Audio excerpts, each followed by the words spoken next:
देखिए आपका सीपीसी चल रहा था और सीपीसी में आपका आदेश इधर लास्ट में आदेश चल रहा है अब। और आपका जो ऑर्डर मैंने कल तक पढ़ाया गया था वह देखिए इधर से जो आपका 41 ऑर्डर से शुरू किया जाता है, 40 तक हम बता दिए थे। ऑर्डर 40 से भी एक क्वेश्चन बनने का चांस रहता है। फिर एक बार हम दोहरा देते हैं। आपका आदेश 40 में रिसीवर यानी कि हिंदी में प्रापक कहा जाता है, प्रापक की नियुक्ति का प्रावधान है। तो क्वेश्चन ये बनता है कि प्रापक कौन आदेश 40 के तहत नियुक्त करता है। न्यायालय की वादी की प्रतिवादी उपर्युक्त सभी। तो आपका जवाब रहेगा न्यायालय। यही क्वेश्चन अगर मैं बताया था टीपीए में भी पूछ सकता है, कोरिलेट कर लेना चाहिए। 69A अगर वहाँ पूछे कि प्रापक की नियुक्ति कौन करता है तो वहाँ आपका दो ऑप्शन देगा, न्यायालय। दूसरा ऑप्शन देगा बंधककर्ता यानी कि मार्गेजर, और तीसरा देगा मार्गेजी। तो जो मार्गेजी है यानी कि बंधकदार है, जिसके पास संपत्ति गारंटी के तौर पे रखी गई है, अर्थात जो लेनदार है, अर्थात जो पैसा उधार दिया है, वह संपत्ति के लिए आपका रिसीवर या प्रापक नियुक्त कर सकता है। सेक्शन को रिलेट करके याद रखिएगा। 69A पूछ सकता है ये क्वेश्चन। नया क्वेश्चन आपका आ सकता है टीपीए में भी।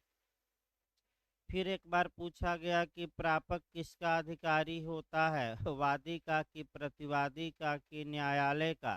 तो न्यायालय का। क्या जो ये रिसीवर नियुक्त किया जाएगा आईपीसी के सेक्शन 21 के तहत पब्लिक सर्वेंट होगा कि नहीं, ये पूछा जाता है। होगा। प्रापक किसके आदेशों का पालन करेगा, न्यायालय के कि वादी के कि प्रतिवादी के। न्यायालय के। किसका अभिकर्ता माना जाता है, वादी की प्रतिवादी की न्यायालय। न्यायालय। तो बस वही अब नियम याद रखना है। प्रापक की नियुक्ति करना बाध्यकारी है कि विवेकाधिकार है। विवेकाधिकार, चाहे तो न्यायालय करे और चाहे तो न करे। तो अब नियम याद करना है। आपका आदेश 40 का नियम 1 में रिसीवर की नियुक्ति, आदेश 40 के नियम 2 में रिसीवर को पारिश्रमिक। आपका रिसीवर की ड्यूटी क्या होगी, ये नियम 3 में।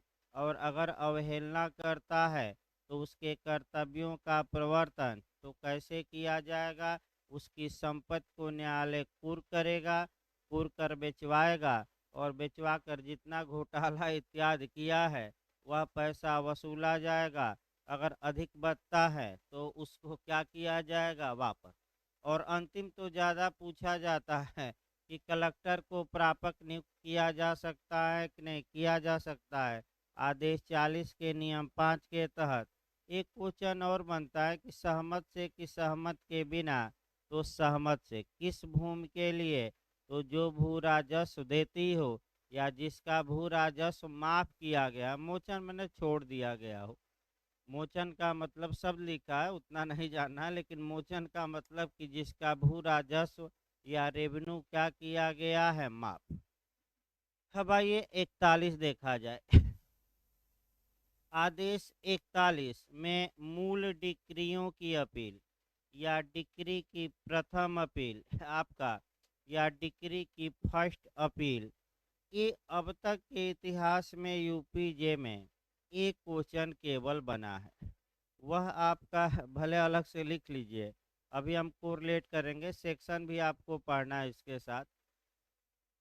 बस एक क्वेश्चन ये बना है कि अपील कैसे की जाती है, आवेदन देकर कि ज्ञापन देकर कि वाद दायर करके कि याचिका दायर करके। तो मेमोरेंडम द्वारा यानी कि ज्ञापन के माध्यम से। यही क्वेश्चन आपका अब तक के इतिहास में एक बार यूपीजे में 41 से बना है। फिर एक बार हम बता रहे हैं दोबारा, इसको बैरेक पर लिख लीजिए या कॉपी पर। अपील कैसे की जाती है, मेमोरेंडम द्वारा यानी कि ज्ञापन प्रस्तुत करके। यानी कि आपका ज्ञापन दिया जाएगा और उसी के माध्यम से अपील की जाएगी। तो इसमें 41 अब आदेश याद रखना है। एक क्रम बना लीजिए आदेशों का। 41 में मूल डिक्री की अपील, 42 में अपीलीय डिक्री की अपील, 43 में आदेशों की अपील, 44 में अकिंचन द्वारा अपील, 45 में सुप्रीम कोर्ट में अपील। फिर एक बार हम दोहरा रहे हैं, ये क्रम पूछा जाता है। फिर एक बार देखिए, 41 में मूल डिक्री की अपील या डिक्री की फर्स्ट अपील या प्रथम अपील, या आठ आदेश 42 में डिक्री की द्वितीय अपील यानी कि सेकेंड अपील। आर्डर 43 में उन आदेशों की लिस्ट दी गई है जो आदेश अपीलीय होते हैं, जिनकी अपील की जा सकती है। आदेश 44 में अकिंचन या इंडिजेंट पर्सन द्वारा अपील, और आर्डर 45 में सुप्रीम कोर्ट में अपील। वैसे यहाँ से मिलाने के लिए आर्डर ज़्यादा आता है, 2 बार बताया गया। अब आपका कर्तव्य है कि इन आदेशों को कम से कम याद रखिए। आइए फिर देखा जाए, मूल डिक्री की अपील या डिक्री की प्रथम अपील के बारे में सारवान प्रावधान या जो प्रिंसिपल है, वह धारा आपका 96 से लेकर 99 ए तक में दिया गया है। यानी कि जब भी आप 41 आदेश पढ़ेंगे तो इसी के साथ कुछ धाराएं भी पढ़नी पड़ेंगी। आगे हम फिर बताएंगे, धारा चलेगी तो 1-2 दिन बाद आपका सेक्शन ही उठाना है। अब हम लोग नज़दीक पहुंच गए हैं आर्डर के। आज 51 आर्डर तक, इधर भले एक छूट जाए 43, लेकिन 51 आर्डर तक जब तक समाप्त न हो, क्लास रोका नहीं जा सकता। क्योंकि भाई आपका, तो फिर एक बार देखिए, आज समाप्त भी हो जाएगा। 2-3 आर्डर तो बस नाम के पढ़ने हैं। बस 1-2 आर्डर में थोड़ा आपका टेक्निकल पॉइंट आते हैं। फिर एक बार देखिए, 96 से लेकर 99 तक कब प्रथम डिक्री की अपील होगी, इसके बारे में सब्सटेंसिव प्रावधान कहिए या प्रिंसिपल या सिद्धांत कहिए, बताए गए हैं। उन सिद्धांतों को कैसे धरातल पर लागू किया जाएगा, अपील की प्रक्रिया, प्रथम डिक्री की प्रथम अपील की प्रक्रिया क्या होगी, इसके लिए आर्डर 41 में प्रावधान किया गया है। तो दूसरा आपका, जो पक्षकार अपील करना चाहता है वह ज्ञापन के माध्यम से करेगा और अपील के साथ जजमेंट की कॉपी लगाएगा, निर्णय की प्रति लगाएगा। अब ये समस्या है कि भाई डिक्री, अगर यही आपका क्वेश्चन बनता है कि क्या आपका जो डिक्री की बिना प्रति लगाए डिक्री की अपील हो सकती है कि नहीं। हो सकती है। जब तक डिक्री पारित न कर दिया जाए, वह जो निर्णय होगा उसी को हम क्या बताए थे, डिक्री माना जाएगा। तो डिक्री है नहीं, लेकिन मान लिया गया है, तो इसी को एक लाइन में क्या कहते हैं, डीम्ड डिक्री। तो बस फिर एक बार याद रखना है एक लाइन, कि मूल डिक्री की अपील किसके माध्यम से, ज्ञापन के, और उस ज्ञापन में आपका जो निर्णय की कॉपी होगी, प्रमाणित कॉपी, उसको क्या किया जाएगा, अटैच किया जाएगा। और जब डिक्री मिल जाएगी तो डिक्री की कॉपी बाद में क्या की जाएगी, लगा दी जाएगी। वही निर्णय की जो कॉपी होगी, जब तक डिक्री न बन जाए, डिक्री मानी जाएगी। और जैसे ही डिक्री तैयार होती है, वह निर्णय जो डिक्री माना गया था, उसका प्रभाव अब क्या हो जाएगा, समाप्त। कॉन्सेप्ट याद रखिए। अब आगे चला जाए इसमें आपका तो आपका जो आदेश 41 नियम 1 में आपका 2 बातें अंडरलाइन करना है कि आपका पहले तो जो अपील होगी वह मेमोरेंडम या ज्ञापन के माध्यम से होगी, और उस ज्ञापन में निर्णय की प्रति क्या होगी, संलग्न होगी। बस 2 लाइन। इसके बाद ज्ञापन की अंतर वस्तु यानी कि आदेश 41 के नियम 1 के उपनियम 2 में, यानी कि उसी नियम में या उपनियम कहिएगा 2 में, आपका मेमोरेंडम के कंटेंट्स दिए गए हैं, कंटेंट्स ऑफ मेमोरेंडम। ये बहुत अंदर जाए तो ये क्वेश्चन बन सकता है कि जब अपील की जाती है, ज्ञापन दिया जाता है, तो उस ज्ञापन के अंदर क्या लिखा जाएगा। तो मुकदमे का संक्षिप्त विवरण, आपका क्रम संख्या इत्यादि लिखिए।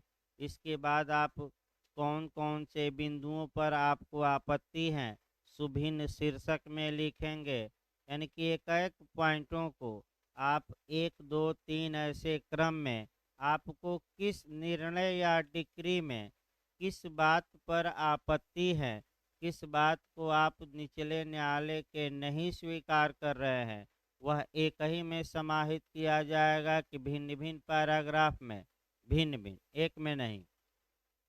जैसे ही अंतर वस्तु आए आप कोरिलेट यहाँ कर सकते हैं 3 4 पॉइंट आपका अंतर वस्तु पर क्वेश्चन बनने का चांस रहता है।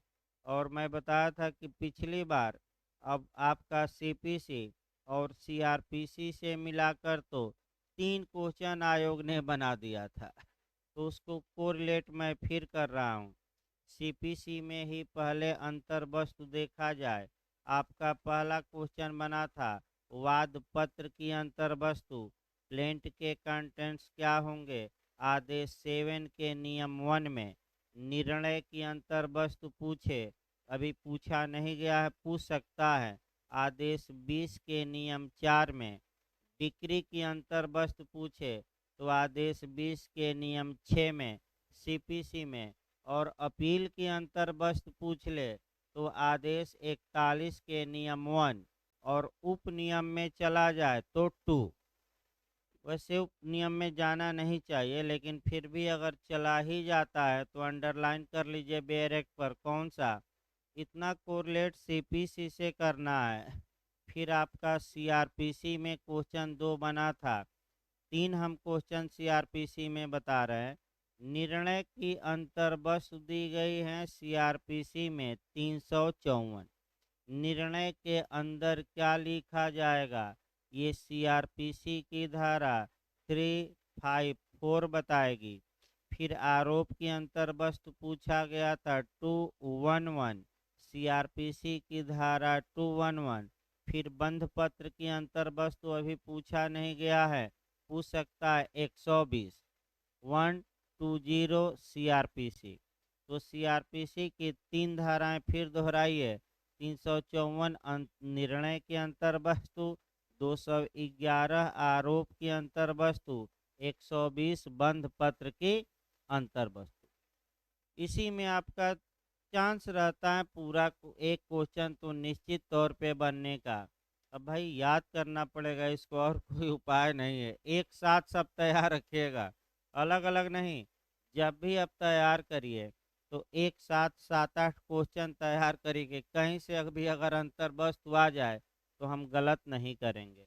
आगे देखा जाए आपका आधार उधार, हाँ, आपका आदेश 41 का नियम 3 ए निकाल लीजिए, छोड़कर ही पढ़ना है। वैसे एक्स्ट्रा ही पढ़ाया जा रहा है ताकि सतर्कता बरतने के लिए, नहीं तो कभी भी मैं बता दूं आपका ये पूछा नहीं गया है। लेकिन 2 3 नियम आप याद रखिए एक्स्ट्रा में। आदेश आपका 41 का रूल 3A विलंब की माफ़ी के लिए आवेदन। देखिए विलंब कैसे होता है। अपील के लिए कानूनन समय निर्धारित किया गया है। आपका कहीं 60 दिन का नियम रहेगा, लेकिन ज़्यादातर जो डिक्री उक्री हैं, डिक्री आपकी हैं, उसकी अपील आप निर्णय दिए जाने के 90 दिन के अंदर कर सकते हैं। तो अगर प्रतिवादी ने या व्यथित पक्षकार ने 90 दिन के अंदर अपील नहीं किया तो सामान्यतः उसका अधिकार अपील का बना रहता है, लेकिन उपचार समाप्त हो जाता है, क्योंकि परिसीमा अधिनियम अधिकार पर प्रभाव नहीं डालता, उपचार को क्या कर देता है, बाधित। ये याद रखिए। अब ये समस्या है कि परिसीमा अधिनियम या लिमिटेशन एक्ट कि धारा 5 देखिए, धारा 5 याद करना है। धारा 5 लिमिटेशन एक्ट 1963 की धारा 5 बताती है कि अगर आप देरी कर चुके हैं अपील में, समय से अपील नहीं किए, तो आप अगर उचित कारण समय से अपील न करने का बता देते हैं, तो आपका जो विलंब है वह न्यायालय द्वारा माफ़ कर दिया जाएगा और आपकी अपील 90 दिन बाद भी स्वीकार कर ली जाएगी। तो जब अपील की जाती है, समय बीत गया रहता है, तो लिमिटेशन एक्ट की धारा 5 लिखी जाती हैं और रीजनेबल क्या दिखाएंगे, कारण कि हजूर इस कारण से हम अपील नहीं कर पाए, हम विदेश में थे, हमें पता ही नहीं लगा निर्णय का, हम बीमार हो गए थे, आपका कह सकते हैं भूकंप आ गया था, हम तो खुद ही आपका टेंट में रह रहे थे, जो भी कारण बताइए, या अपील हम करते सूचना के अधिकार के तहत, देखिए राज्य से हमने दस्तावेज मांगा था, राज्य ने दिया ही नहीं, हम तो सूचना आयुक्त के पास अपील किए और 2 साल बाद हमें सरकार ने सूचना आयुक्त के आदेश से क्या दिया है, प्रमाणित कापी। अतः इस कारण से हमें क्या हो गया, अपील में लेट हो गया, अतः हमारी विलंब को माफ़ किया जाए और हमारी अपील क्या किया जाए, स्वीकार। ये हो सकता है। और ये किस विलंब की माफ़ी के लिए आवेदन, तो किस आर्डर के किस रूल में, आदेश 41 के नियम 3A। इसी को लिमिटेशन एक्ट की धारा से जोड़ लेना है, कौन सी धारा से, 5। इसके बाद आइए आपका इसमें फिर आपका छोड़ना ही है ज़्यादा, आपका माने अपीलार्थी शुरू करेगा, ये सब कभी पूछा नहीं जाता। आपका कह सकते हैं कि इसको आपका अपील में निर्णय, एक लाइन लिख लीजिए, आपका अंडरलाइन करिए, आदेश 41 का नियम 30 आ जाइए, 30 22 देख लेते हैं।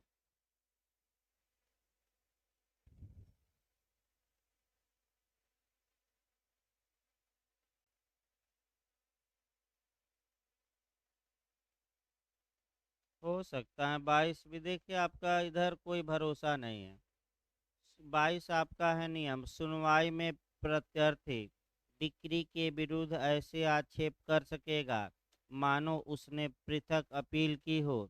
देखिए आपका निर्णय महत्वपूर्ण है भाई, पूछने को तो कुछ भी पूछ सकता है, अनंत संभावनाएं हैं, लेकिन एक आपका मैं बता दूं, अनंत संभावनाओं को लेकर पढ़ाना मुश्किल है, सीपीसी में वो भी खास तौर पे, या आईपीसी में भी। तो लिखिए आपका आदेश 41 नियम 30 लिखिए, निर्णय कब और कहाँ सुनाया जाएगा, यानी कि अपील में निर्णय आपका आदेश 41 के किस नियम में, 30 में है। बस ये है कि खुले न्यायालय में ही निर्णय होगा, लेकिन या तो तुरंत या भविष्यवर्ती दिन को, लेकिन वही है कि समय नहीं दिया गया है। जबकि आपका वाद में अगर निर्णय दिया जाता है, तो वहाँ समय दिया गया था कि सुनवाई पूरी होने के तुरंत सुनाइए बाद, या 30 दिन, या हर हाल में 60 दिन, लेकिन अपील में ऐसा कहीं कुछ लिखा नहीं गया है। एक आपका ये एक कमी दिख रही है, आपका लिख दिया जाता कि कम से कम यहाँ भी क्या दे दिया जाता, समय, तो सब अच्छा ही रहता। इसके बाद 31 निर्णय की अंतर्वस्तु तारीख और हस्ताक्षर, तो फिर आपका निर्णय की अंतर्वस्तु आ गई, फिर कोरिलेट करना है कि अगर पूछे कि ज्ञापन की अंतर्वस्तु कहाँ है, तो आदेश 41 के नियम 1 में, और अपील में निर्णय की अंतर्वस्तु कहाँ दी गई है, तो आदेश 41 के नियम 31 में। एक लाइन बस जानना है। इसके बाद आपका अपील न्यायालय की शक्ति पूछ सकता है, तो आदेश 41 का नियम 33, बस अपील न्यायालय की शक्ति। इस प्रकार ये समाप्त हो गया। अब आइए आदेश 42 देखा जाए, अपीलीय डिक्रियों की अपील, या हम कहते हैं डिक्री की सेकेंड अपील, या डिक्री की द्वितीय अपील, इसको जब भी पढ़िएगा तो आपका जो सेक्शन आप पढ़ेंगे 100 से लेकर और 103 सीपीसी, यानी कि 100 से लेकर 103 तक सीपीसी की धाराएं पढ़ेंगे। और फिर आपका उसके लिए जो प्रोसीजर होगा वह आर्डर 42 में है। तो 100 में सेकेंड अपील की बात की गई है। पूछा जाता है कि डिक्री की सेकेंड अपील केवल और केवल आपका हाई कोर्ट में होगी, हाई कोर्ट से नीचे के न्यायालय में नहीं होगी। ये पहला क्वेश्चन आपका गलत हो सकता है कि डिक्री की फर्स्ट अपील आपका नहीं, सेकेंड अपील आपकी कहाँ की जाएगी। तो आपका केवल और केवल कहाँ मार्क कराएंगे, हाई कोर्ट। इसके लिए सारवान प्रावधान या सिद्धांत की धारा से की धारा तक, तो धारा 100 से लेकर 103 तक, इसके लिए प्रोसीजर कहाँ दिया गया है, तो आपका कह सकते हैं कि आदेश 42 में। इसके बाद पढ़ना नहीं। आइए आदेश 43 आगे बताया जाएगा। अब आदेश 44 पहले निकालिए, इधर कुछ आपका बता दिया जाए। आदेश 44 से भी बस एक क्वेश्चन बनता है। निर्धन व्यक्तियों द्वारा अपीलें, अकिंचन व्यक्ति द्वारा अपील या इंडिजेंट पर्सन द्वारा अपील का प्रावधान किस आर्डर में किया गया है, तो आर्डर 44 में। तो अकिंचन कौन होगा, तो आपका सभी नियम वहीं लागू होंगे जो अकिंचन द्वारा वाद में लागू होते हैं। तो आदेश 33, तो दो आदेश एक साथ पढ़िएगा। आदेश 33 अकिंचन या निर्धन द्वारा वाद, और आदेश 44 अकिंचन द्वारा अपील, एक साथ पढ़िएगा। फिर क्वेश्चन बनता है कि निर्धन कौन होगा, अकिंचन कौन होगा, यानी कि सामान्य भाषा में गरीब किसे माना जाएगा, लेकिन गरीब न लिखिएगा।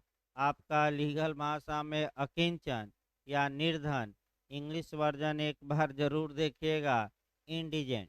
फिर एक बार देखिए आदेश 33 के जो नियम अकिंचन के बारे में हैं।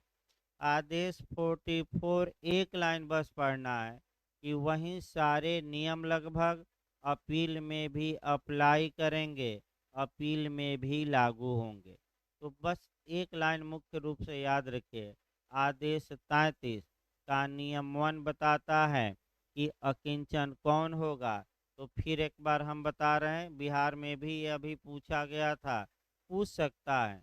पहला, जहां कोर्ट फीस निर्धारित है, न्यायालय शुल्क निश्चित है, तो ऐसा व्यक्ति अकिंचन होगा जिसके पास न्यायालय शुल्क देने के भी पर्याप्त साधन नहीं है। और जहां न्यायालय शुल्क निश्चित नहीं है, वहां रकम देखी जाए कितनी बताई गई थी, 1000 से अधिक पैसा या संपत्ति उसके पास, यानी कि अगर 1000 हैं या 1000 से नीचे हैं तो वह गरीब माना जाएगा।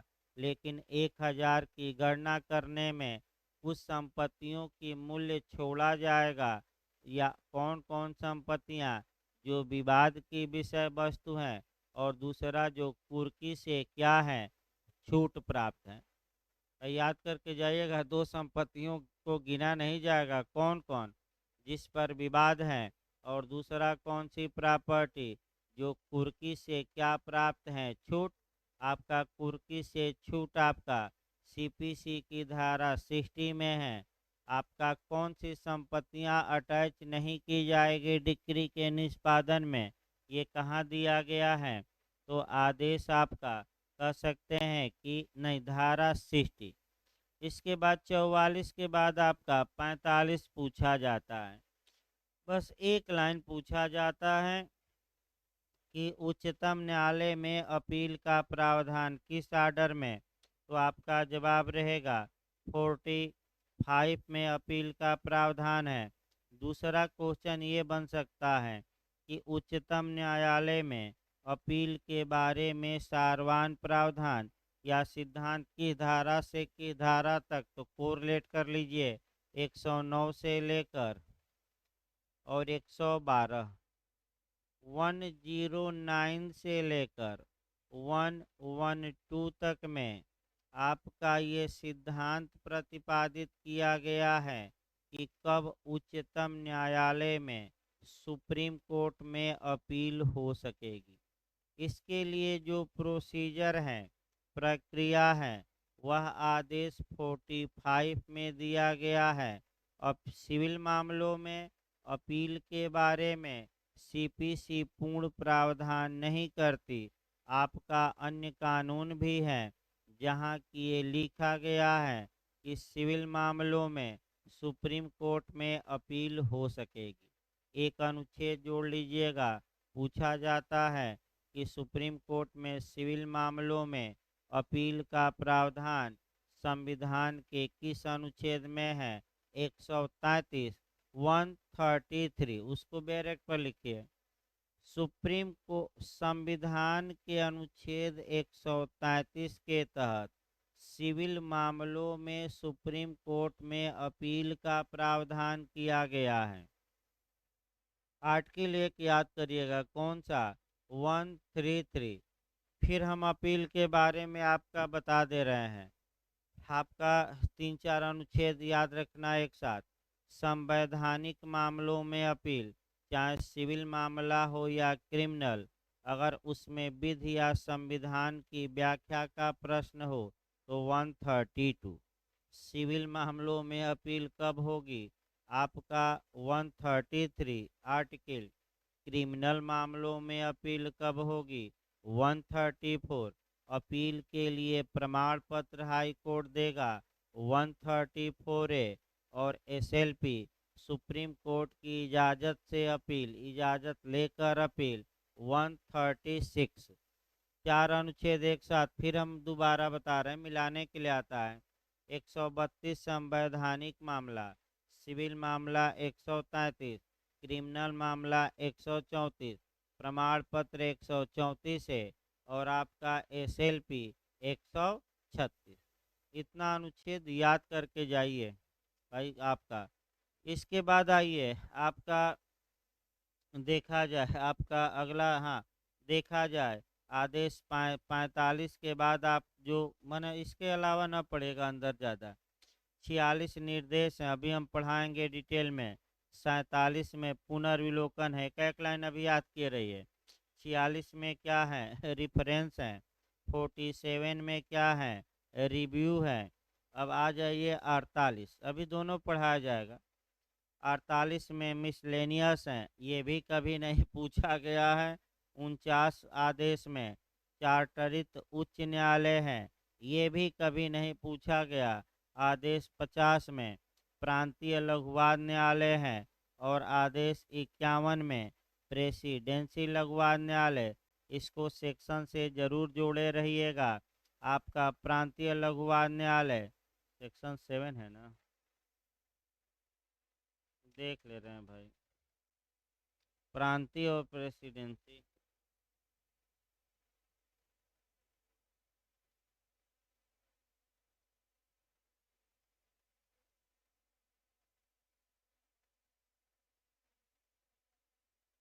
देखिए आपका आदेश जो 50 है उसको सेक्शन 7 लिख लीजिए। उसी पर आपका प्रांतीय लघुवाद न्यायालय के बारे में सारवान प्रावधान आपका 7 में किया गया सेक्शन।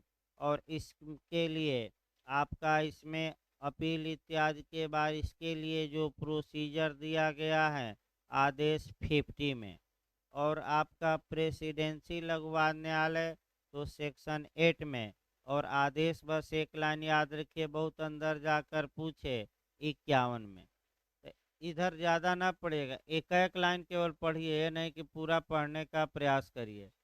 धारा 7 तो आदेश 50, धारा 8 तो आदेश 51।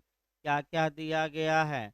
प्रांतीय लघुवाद न्यायालय से सेक्शन 7 रीड विथ 50।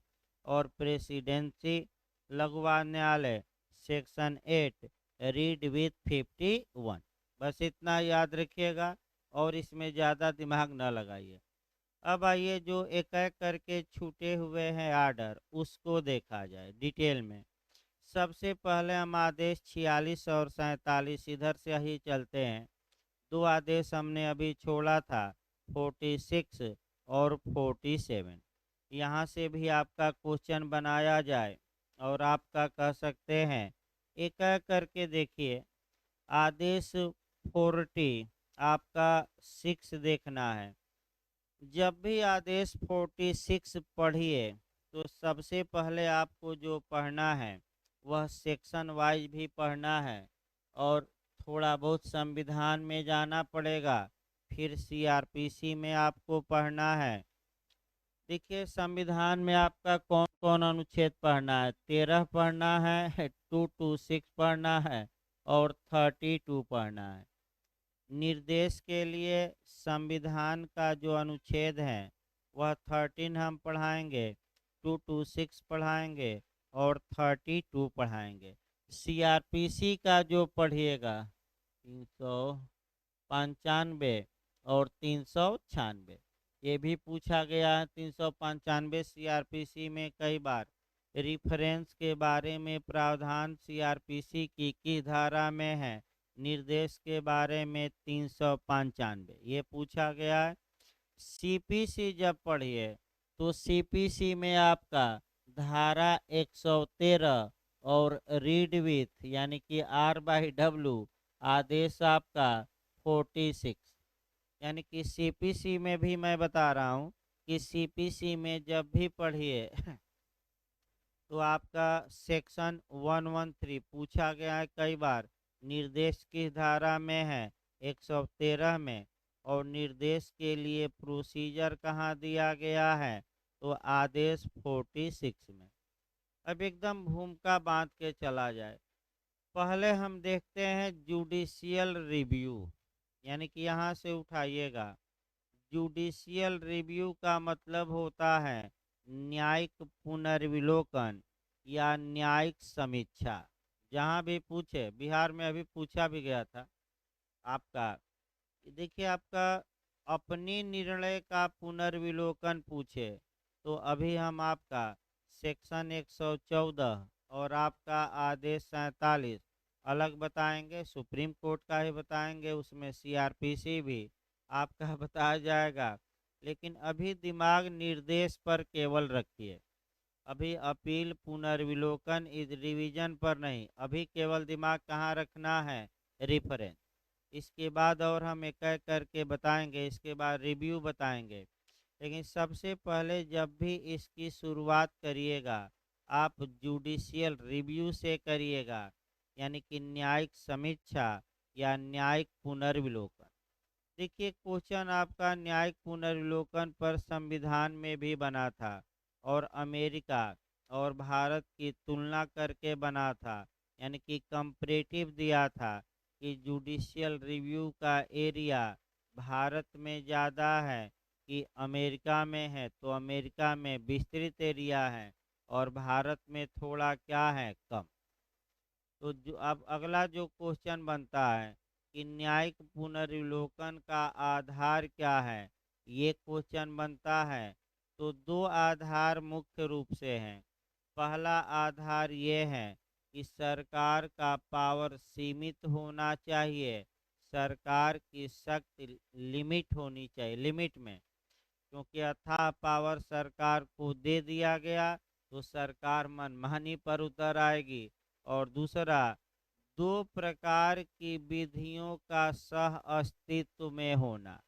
एक हेंस केल्सन वाला उदाहरण देखिए, एक प्रकार का जो कानून होता है ग्रैंड नॉर्म, मूल मानक होता है, और अन्य मानक होते हैं, तो अन्य मानक क्या मूल मानक का वायलेशन करेंगे? तो अगर वायलेशन करते हैं ग्रैंड नॉर्म का तो कोई तो संस्था होनी चाहिए जो इस वायलेशन को रोक सके, यानी कि इसीलिए जुडिशियल रिव्यू का पावर किसको दिया जाता है, न्यायालय को। अगला देखिए, जुडिशियल रिव्यू का दो आधार हैं, दो प्रकार की विधियों का सह अस्तित्व में होना। और दूसरा आधार है सरकार की शक्ति का क्या होना, सीमित। अब जुडिशियल रिव्यू भाई नए लोग समझिए एक लाइन। जुडिशियल रिव्यू क्या होता है, इसकी उत्पत्ति पूछी जाती है, कहाँ से लिया गया है, कुछ संविधान का भी दो तीन क्वेश्चन बताते समय ऐड किया जाए। बिहार ने पूछा ये था कि भारत में जुडिशियल रिव्यू का पावर किसको किसको है। अभी एपीओ में पूछा गया था और यूपी में भी पूछा जा चुका है। चांस है ये क्वेश्चन रिपीट करने का।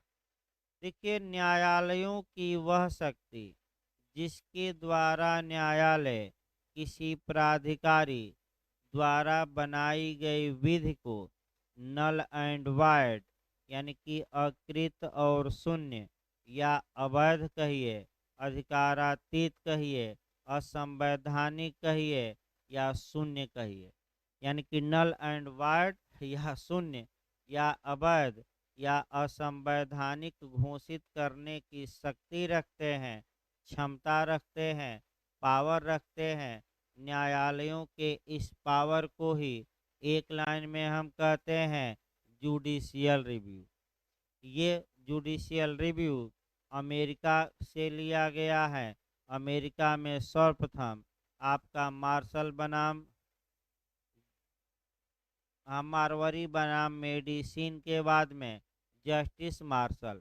अमेरिका में सर्वप्रथम मारवरी बनाम मेडिसिन के बाद में जस्टिस मार्शल ने आपका इस सिद्धांत का प्रतिपादन किया और वहीं से इसका जन्म हुआ। तो भारत में जुडिशियल रिव्यू कहाँ से लिया गया है, पूछ ले, कहाँ से प्रेरित है? अमेरिका से। आप इंग्लैंड ना मार कर आ जाइएगा, कहाँ से प्रेरित है? अमेरिका। भारत में अब आ जाइए। क्या भारत में न्यायालयों को यह शक्ति है कि वह संसद द्वारा या राज्य विधानमंडल द्वारा, राष्ट्रपति द्वारा, राज्यपाल द्वारा या किसी सरकारी प्राधिकारी द्वारा बनाए गए नियम, विनियम, विधि, कानून इत्यादि को आपका अवैध या शून्य घोषित कर सकें? भारत में ये पावर है। ये पावर क्रिएट कहाँ से होता है?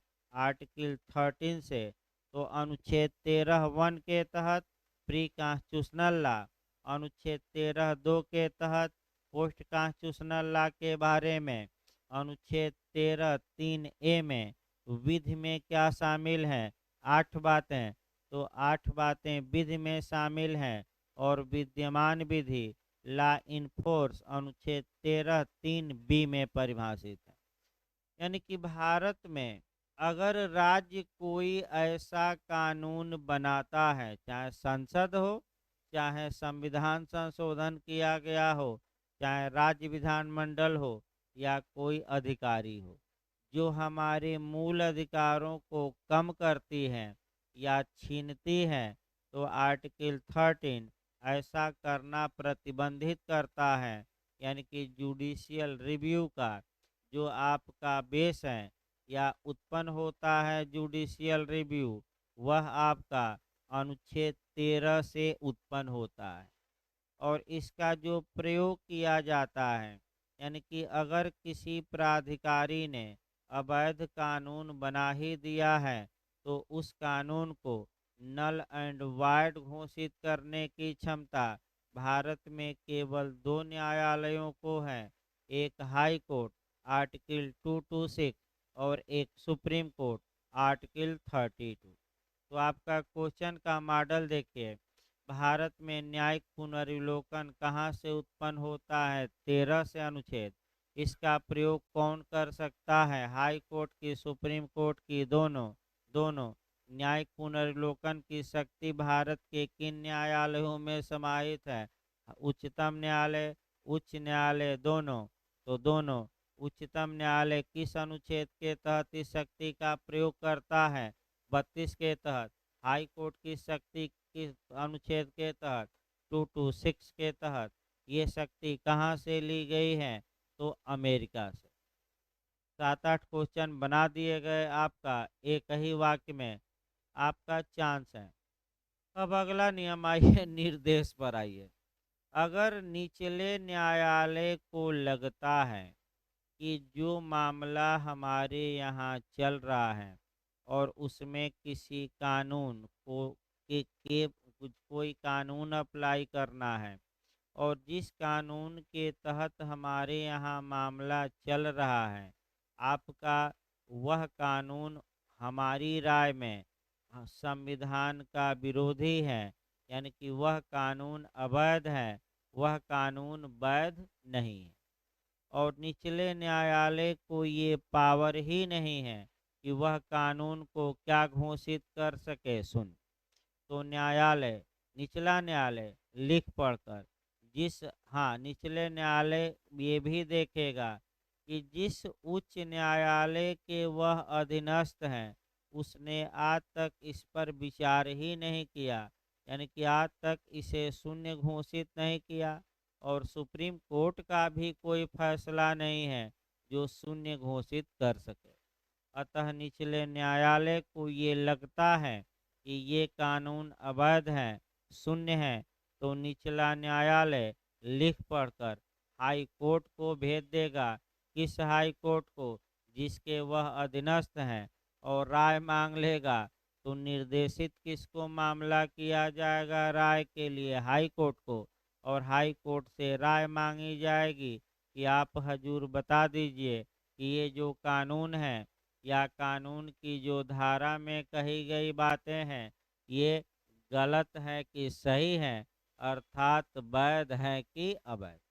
तो हाई कोर्ट विचार करेगा, विचार करके किसको निर्देशित कर देगा, किसको राय दे देगा? अधीनस्थ न्यायालय को। और अधीनस्थ न्यायालय उस अनुसार कार्य करने के लिए क्या है बात, यही निर्देश होता है। तो अब कोई समस्या हो तो बताइए, नहीं तो आपका कोरिलेशन किया जाए सीआरपीसी से, फिर 113 शुरू किया जाए। सीआरपी, ये अगर सिविल मामला है तो सीपीसी की धारा 113 113 कई बार पूछा है, और इसके लिए प्रोसीजर आर्डर 46 में है। अगर कानून क्रिमिनल है, यानी कि जिस कानून को लेकर वैलिडिटी को लेकर विवाद है, अगर वह कानून आपराधिक हो, तो सेम मामला, अब सिद्धांत नहीं बताया जाएगा, सेम मामला दिया गया है सीआरपीसी में, आपका 395 में निर्देश, और हाई कोर्ट लौटा देगा राय देकर 396, और राय के अनुसार निचला न्यायालय क्या करेगा? कार्रवाई। तो सीआरपीसी में निर्देश कहाँ है? 395, याद रखें। सीपीसी में 113। नियमों में कोई अंतर नहीं है, बस ये है कि आपराधिक कानून है तो सीआरपीसी की धारा 395 लागू होगी, और सिविल कानून है तो कौन सी धारा? सीपीसी की 113। और कोई नियम में अंतर नहीं है, नियम क्या है? समान है दोनों में वही। अब आइए देखा जाए, बैरक निकाल लीजिए। सबसे पहले धारा 113 देखा जाए, और फिर आपका आदेश 46 में वही 3-4 नियम जानना है मेन मेन। अब एक एक देखिए आपका भाई, धारा 113 निकाल लीजिए और 113 समाप्त कर दिया जाए।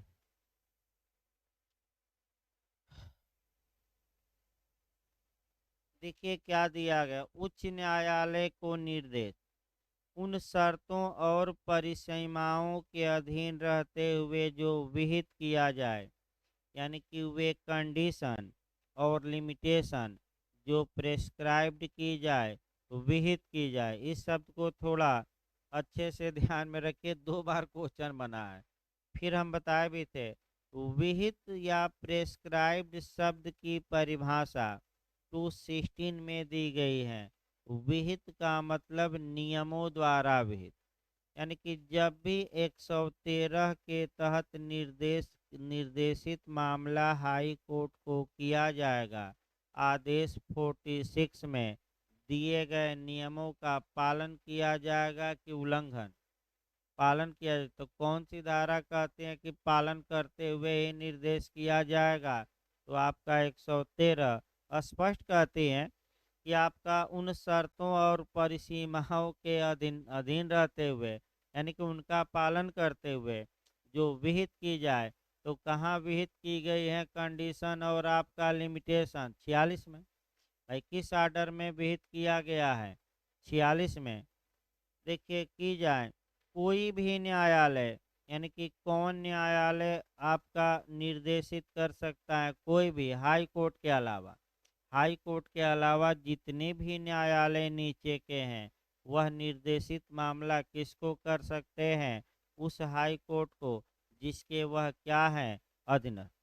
कोई भी न्यायालय मामले का कथन करके उच्च न्यायालय की राय के लिए निर्देशित कर सकेगा। तो मैं बता ही दिया कि हाई कोर्ट से क्या मांग ली जाए उस मामले में? राय। और उच्च न्यायालय उस पर ऐसा आदेश कर सकेगा जो वह ठीक समझे, यानी कि राय दे भी सकेगा और नामंजूर भी कर सकेगा। यानी कि ये भाई कह दे कि कोई राय देने की आवश्यकता नहीं है, या राय दे दे, राय में या तो वैध मान ले या अवैध मान ले।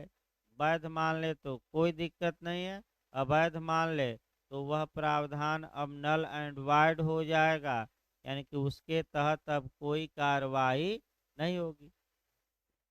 परंतु जहां न्यायालय का यह विश्वास हो जाता है कि उसके समक्ष लंबित मामले में किसी अधिनियम, अध्यादेश या विनियम अथवा किसी अधिनियम, अध्यादेश या विनियम में अंतर्विष्ट किसी उपबंध की विधिमान्यता के बारे में ऐसा प्रश्न समाहित है, अंतर्वलित माने समाहित है, जिसका अवधारण उस मामले को निपटाने के लिए आवश्यक है, और उसकी यह राय है कि ऐसा नियम, अध्यादेश, विनियम या उपबंध अविधिमान्य है या अप्रवर्तनीय है, यानी कि अवैध है, उसकी निचले न्यायालय की राय है। ये जो आपका एक्ट है, ऑर्डिनेंस है, रेगुलेशन है, या तो ये पूरी तरह या इसके कुछ प्रावधान क्या है, उसकी राय में क्या है? अविधिमान्य, यानी कि अनलीगल, या अवैध, या शून्य है। और किंतु उस उच्च न्यायालय द्वारा जिसके वह अधीनस्थ हैं, या उच्चतम न्यायालय द्वारा इस प्रकार घोषित नहीं किया गया है, यानी कि यहाँ से भी एक निकल गया नियम कि भारत में रिव्यू, जुडिशियल रिव्यू का अधिकार दो न्यायालयों को प्राप्त है, क्योंकि लिखा गया है कि जिस उच्च न्यायालय के वह सबॉर्डिनेट हैं, वह उच्च न्यायालय या उच्चतम न्यायालय ने आज तक उस एक्ट, रेगुलेशन या ऑर्डिनेंस को या उसके किसी प्रावधान को अविधिमान्य या अप्रवर्तनीय या अवैध या अधिकारातीत या असंवैधानिक, लेकिन लीगल भाषा में शून्य कहा जाता है, शून्य घोषित नहीं किया है। तो निचला न्यायालय क्या करे? निर्देश हाई कोर्ट को भेज दे और हाई कोर्ट से क्या मांग ले? राय। अब कोई समस्या हो तो बताए, नहीं तो प्रोसीजर चला जाए भाई आपका। आदेश 46 अब निकाल लीजिए। जब निर्देशित किया जाएगा तो क्या प्रक्रिया अपनाई जाएगी? देखिए आप आदेश 46 देखिए। उच्च न्यायालय को प्रश्न का निर्देश। अब यहाँ आपका आदेश 46 का नियम 1 में क्वेश्चन बन सकता है कि आपका जहाँ ऐसे वाद या अपील की जिसमें डिक्री की अपील नहीं होती, यानी कि सुनवाई के पूर्व या सुनवाई के दौरान, या जहाँ किसी ऐसे डिक्री के निष्पादन में किसी विधि या विधि का बल रखने वाली प्रथा का कोई प्रश्न उत्पन्न होता है, जिसके बारे में वह न्यायालय जो वाद या अपील का विचारण कर रहा है या डिक्री का निष्पादन कर रहा है, युक्त युक्त शंका रखता है कि क्या ये वैध है कि अवैध, तो वहाँ वह न्यायालय स्वप्रेरणा से या पक्षकारों के आवेदन के बारे में शंका को तैयार करके हाई कोर्ट को क्या कर देगा? भेज देगा। तो इसमें आपका पहला नियम क्वेश्चन ये बना कि निर्देश के लिए माने भेजा कैसे जाता है? न्यायालय स्वप्रेरणा से भेज सकता है, पक्षकार के आवेदन या मांग करने पर, दोनों इनमें से कोई नहीं। ये क्वेश्चन बन सकता है। तो न्यायालय अपने मन से भी भेज सकता है। और दूसरा नियम आया कि पक्षकार में से कोई मांग करता है कि हजूर ये कानून या ये कानून की धारा क्या है, अवैध है, तब भी न्यायालय चाहे तो हाई कोर्ट को निर्देश दे सकता है। दोनों मारिएगा, स्वप्रेरणा से और पक्षकारों के आवेदन पर। इसके बाद आगे देखिए, अगला आपका इधर कई चीज़ें छोड़ दी जानी चाहिए, आपका पूछा नहीं जाता ज़्यादा। आपका वैसे भी नियम कभी भी आपका अंदर से इसमें पूछा नहीं गया है। आपका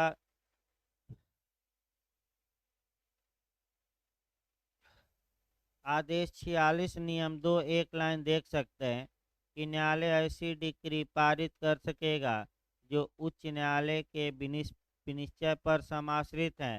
तो एक नियम और इधर देखकर अगला चला जाए। देखिए आपका फिर एक बार बैक हुई है।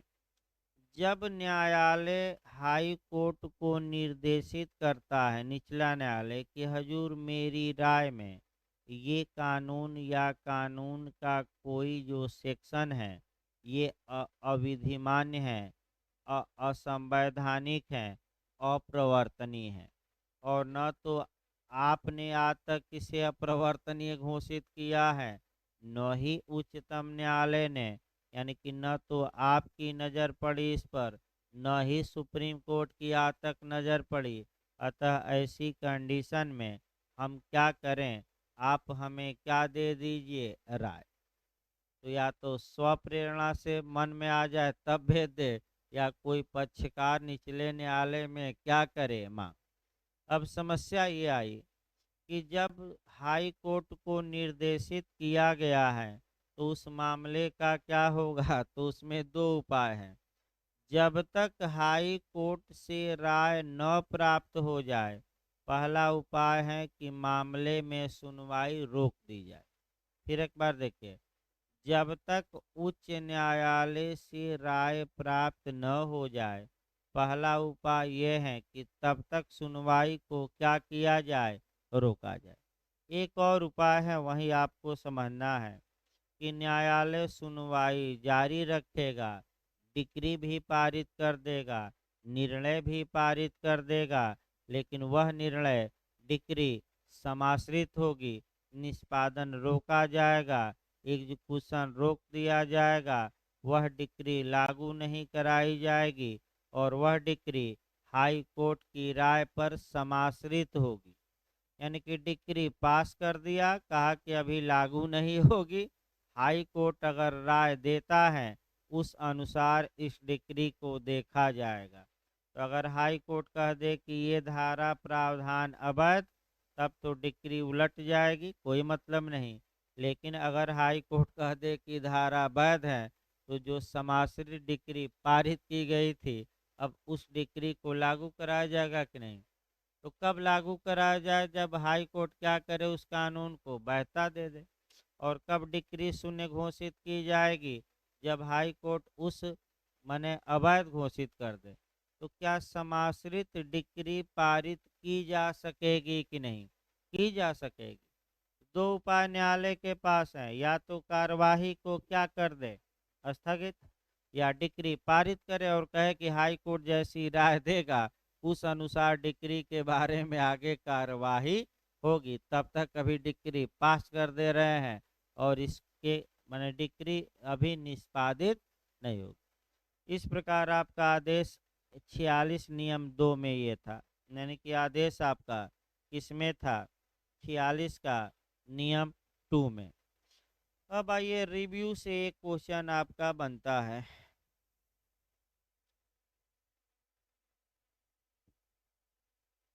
तो कैमरा साफ करिए, हो धुंध आ गई है। देखिए आपका अब जो हमें चलना है, यानी कि सीपीसी में जो पढ़ाना है, आपका सेक्शन 114 और रीड विथ यानी कि सपठित आदेश 47। जब भी इसको पढ़िए, पहले तो दो कंसेप्ट बनाए रखिए, उसके बाद कोरिलेशन भी थोड़ा ज़्यादा रहेगा इसका। और पहले कौन कौन सा सेक्शन किस किस कानून का पढ़ना है, एक क्वेश्चन आपका निश्चित बनने का पूरा चांस है, मैं बता दूं। और यानी कि जो आज का लेक्चर आपका जो पढ़ाया जाएगा, चाहे किसी भी कानून से, आपका एक क्वेश्चन निश्चित बनता है। और किस मॉडल से बनता है? आपका प्री में। तो वही मॉडल आपको देखना है। जब कॉन्स्टिट्यूशन जब पढ़िएगा तो आर्टिकल 137 और 142 पढ़ना है। और इसी के साथ थोड़ा कंसेप्ट बनाने के लिए हमने अभी बताया आर्टिकल 13, आर्टिकल 32 और 2 to 6 एक साथ पढ़ना है। और दोनों में थोड़ा बहुत अंतर भी हम बताएंगे।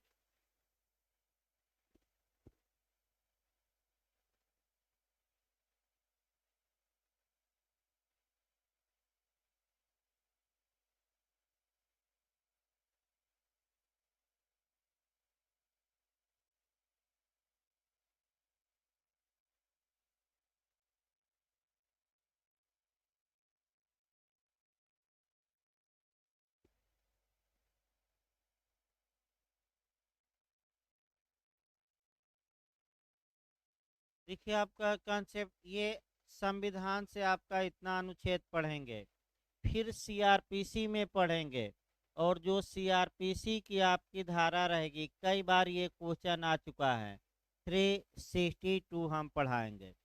इसके बाद जो आपका सीपीसी में पढ़ना है, सीपीसी में थोड़ा देखिए कहाँ से कहाँ तक पढ़ना है।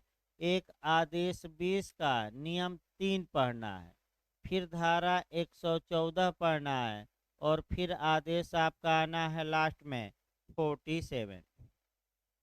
यानी कि आपका फिर एक बार बताया जाए, जो सीपीसी में पढ़ना है, आप उठाएंगे आदेश 20 का रूल 3 से, क्वेश्चन वहाँ से भी बना है, हम बताएंगे। इसके बाद आपका सेक्शन 114 हमें देखना है। और फिर जो आर्डर हमें पढ़ना है इसी के साथ आपका 47। अब देखिए आपका दो पहले नियम याद रखिए, संविधान से हम उठाते हैं, सीपीसी हम लास्ट में बताएंगे। पहले आपका कॉन्स्टिट्यूशन हो जाए और आपका सीआरपीसी। सीआरपीसी में एक और धारा कोरिलेट की जाती है 362 के साथ 482। और इसमें एक बार आपका हाई कोर्ट के बारे में एचजेएस में क्वेश्चन बना है, वह हम बताएंगे। हो सकता है कि जे में भी आपका रिपीट कर दे। तो एकदम शुरुआती दौर से हम पढ़ा रहे हैं। सबसे पहले हमने अभी बताया जुडिशियल रिव्यू के बारे में, या न्यायिक पुनर्विलोकन के बारे में। ये कंसेप्ट फिर कल क्लियर करिए। अगर शब्द दे जुडिशियल रिव्यू या न्यायिक पुनर्विलोकन, इसका मतलब ये हुआ कि न्यायालयों की वह शक्ति जिसके द्वारा वह किसी कानून को नल एंड वाइड, या शून्य, या अवैध, या अधिकारातीत, या असंवैधानिक घोषित करते हैं, तो ऐसी शक्ति को ही जुडिशियल रिव्यू या न्यायिक समीक्षा या न्यायिक पुनर्विलोकन कहते हैं। इसके अलावा दूसरा जो कंसेप्ट बनाना है वह नज़रसानी या केवल पुनर्विलोकन का बनाना है, या शब्द दिया रहेगा निर्णय का पुनर्विलोकन। तो अगर शब्द ये दिया रहे केवल आपका निर्णय का पुनर्विलोकन, तब इसका जो कंसेप्ट होगा वह अलग होगा। यानी कि निर्णय का पुनर्विलोकन का मतलब ये हुआ कि जिस न्यायालय ने किसी विषय पर एक बार निर्णय दिया है, वही न्यायालय उस विषय पर पुनर्विचार करता है कि क्या हमारे द्वारा दिया गया फैसला सही था कि नहीं। तो इसे हम जुडिशियल रिव्यू नहीं कहेंगे, बल्कि हम कहेंगे कि न्यायालय ने अपने ही द्वारा दिए गए निर्णय का पुनर्विलोकन किया। इसको नज़रसानी कहते हैं। यानी कि आपका पुनर्विलोकन को इंग्लिश में रिव्यू कहते हैं, और उर्दू में नज़रसानी कहते हैं। तो ऐसी दशा में फिर एक बार इसको समझिए कि जिस न्यायालय ने फैसला सुनाया है, यदि वही न्यायालय, ऊपर का न्यायालय नहीं, अगर वही न्यायालय उस फैसले पर पुनर्विचार करता है और ये देखता है कि हमारा पूर्ववर्ती फैसला गलत तो नहीं था, तो इसी को एक लाइन में हम क्या कहते हैं, आपका नज़रसानी या न्यायालय ने अपने निर्णय का पुनर्विलोकन किया। तो जुडिशियल रिव्यू अलग हो गया, उसमें वैलिडिटी की जांच की जाती है, और अपने निर्णय का पुनर्विलोकन में अपने द्वारा किए गए फैसले पर न्यायालय क्या करता है, पुनर्विचार। तो अगर जुडिशियल रिव्यू आए तो अनुच्छेद 13, 32 और 226, और अगर अपने निर्णय का पुनर्विलोकन आ जाए तो अनुच्छेद 137 और 142। अब आइए देखा जाए आगे। अनुच्छेद 137 आपका भारत के उच्चतम न्यायालय को यह पावर देता है कि संसद द्वारा बनाई गई विधि के अधीन रहते हुए उच्चतम न्यायालय अपने द्वारा दिए गए निर्णय का पुनर्विलोकन कर सकता है। इसका मतलब ये हुआ कि पहली बार मामला उच्चतम न्यायालय में गया, उच्चतम न्यायालय ने किसी मामले में एक बार निर्णय सुना दिया, तो उच्चतम न्यायालय में आवेदन देकर यह मांग की गई कि हजूर आप अपने किए पर एक बार विचार करिए, पुनर्विचार करिए, अर्थात आप अपने फैसले पर क्या करिए, एक बार दोबारा विचार करिए, दोबारा फैसला सुनाइए। तो चाहे क्रिमिनल मामला हो, याद रखिएगा, चाहे आपराधिक मामला हो, चाहे सिविल मामला हो, संवैधानिक मामला हो, सभी मामलों में उच्चतम न्यायालय को अनुच्छेद 137 ये पावर देता है कि वह अपने द्वारा दिए गए निर्णय पर पुनर्विचार कर सकता है, उसकी नज़रसानी कर सकता है, अर्थात पुनर्विलोकन या रिव्यू कर सकता है। चाहे मामला, याद रखें, सिविल में भी और आपराधिक में भी, ये जरूर याद रखें। यानी कि सुप्रीम कोर्ट एक ही मामले में पुनर्विलोकन करके चौथी बार निर्णय सुना दिया, दूसरी बार। अब आपका समस्या ये आई कि दो बार तो निर्णय हो गया सुप्रीम कोर्ट द्वारा, एक बार सामान्य और एक बार अनुच्छेद 137 के तहत क्या करके, पुनर्विलोकन। अब क्या सुप्रीम कोर्ट उसी मामले में तीसरी बार भी निर्णय सुना सकता है कि नहीं? ये एक केस आया, अशोक हुर्रा बनाम अशोक रूपा हुर्रा, केस जरूर याद रखिए, अशोक हुर्रा बनाम अशोक रूपा हुर्रा का केस आया 2005 का। और सुप्रीम कोर्ट ने ये स्पष्ट कह दिया कि अगर हमारे निर्णय से घोर अन्याय हो रहा हो तो हम आपका तीसरी बार भी, यानी कि उस पर फैसला सुना सकते हैं, यानी कि तीसरी बार भी हम फैसला दे सकते हैं। सुप्रीम कोर्ट से फिर कहा वकीलों ने कि अनुच्छेद 137 में तो केवल एक बार रिव्यू का प्रावधान है, आप तो दो बार रिव्यू कर दिए। तो सुप्रीम कोर्ट ने कहा कि ये हमारा इनहेरेंट पावर है, अंतर्निहित शक्ति है, निहित शक्ति है, समाहित शक्ति है, आपका इंग्लिश में इनहेरेंट पावर है। बिहार पूछा गया था सहज शक्ति, तो 4-5 शब्द याद रखिए, यूपी में भी आया था, हम बताएंगे एक साथ। सहज शक्ति आपका जब सेक्शन 1-2 दिन में शुरू होगा, चाहे सहज शक्ति दे, अंतर्निहित शक्ति दे, समाहित शक्ति दे या निहित शक्ति दे, आपका ये निहित, हमारे में शक्ति निहित है, प्रदान नहीं करना है। निहित माने अपने आप क्या है, मिली है, कि हम न्याय के उद्देश्य को विफल होने से रोकने के लिए या पक्षकारों के बीच पूर्ण न्याय के लिए कंप्लीट जस्टिस के लिए जो उचित हो हम कर सकते हैं। जो भी हमें उचित लगे हम कर सकते हैं। और ये पावर हमारा 100 अनुच्छेद 37 से नहीं 142 से क्रिएट होता है।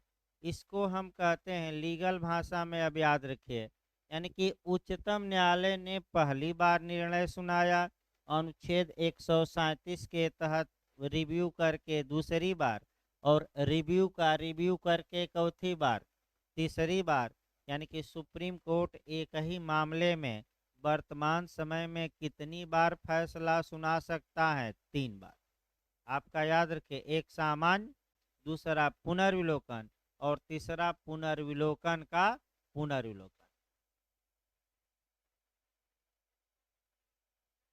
तो उसके बाद सिद्धांत बनाए, कोई रोक टोक थोड़े है भाई, कोई केस आ जाए कोई देखिए, कोई रोक टोक नहीं है। सुप्रीम कोर्ट अभी तक 3 बार के लिए अलाउ किया है।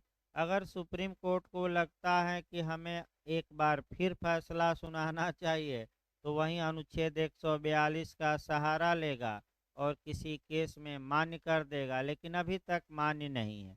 अब हो सकता है कि सुप्रीम कोर्ट आगे मान्यता दे दे, लेकिन अभी तक आपका 3 बार।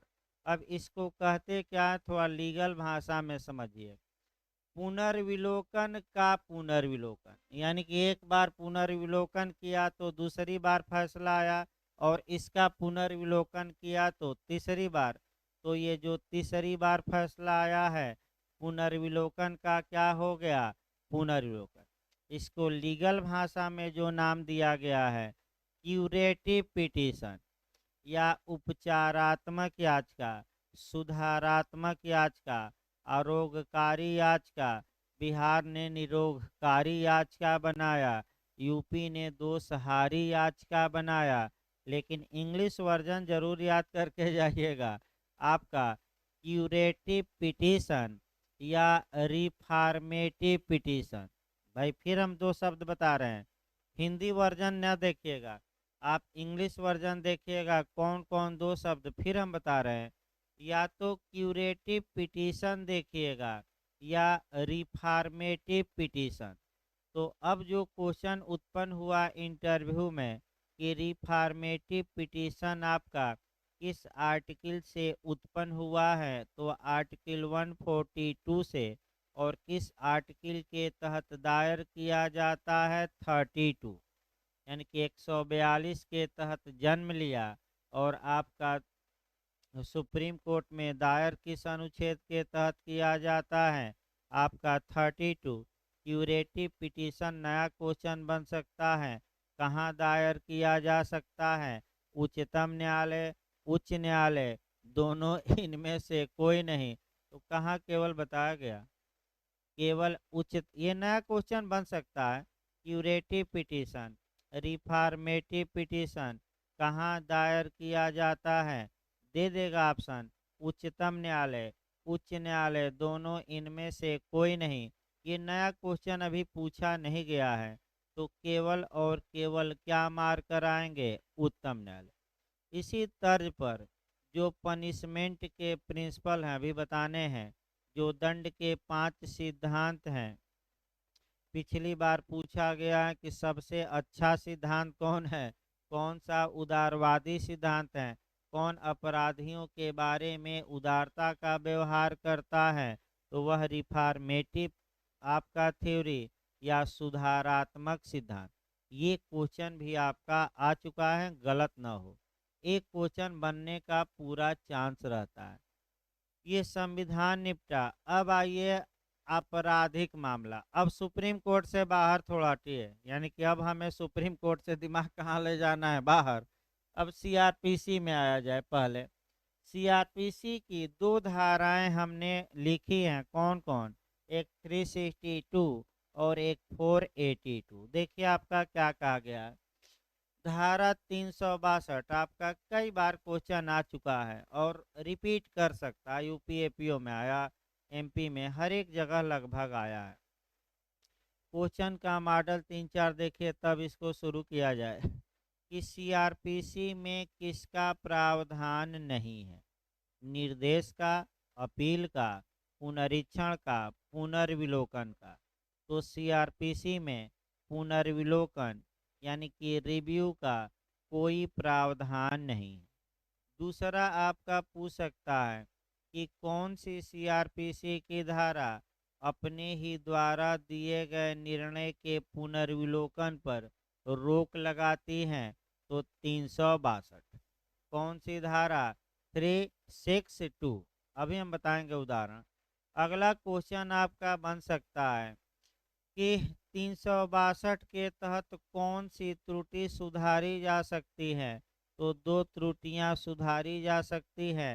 आपका एक क्लर्कियल और दूसरा मैथमेटिकल, यानी कि एक लिपकीय त्रुटि और दूसरा गणितीय। याद रखिएगा कौन कौन त्रुटि। तो निर्णय का पुनर्विलोकन क्या क्रिमिनल मामलों में मान्य है कि नहीं? नहीं है। कौन सी धारा रोकती है? 362। वो अलग बात है कि कुछ अपवाद हैं जहां की निर्णय का पुनर्विलोकन सीआरपीसी में हो सकता है, लेकिन हमें अपवाद न देखकर नियम देखना है। अब समस्या ये आई कि एक उदाहरण देखिए जिसमें कि निर्णय के पुनर्विलोकन का उदाहरण दिया जाए। मान लीजिए एक प्रथम वर्ग न्यायिक मजिस्ट्रेट हैं, एक अभियुक्त का विचारण किया आपका चोरी के लिए और 2 वर्ष की सजा दे दी। यानी कि कितने वर्ष की दे दी? 2 वर्ष।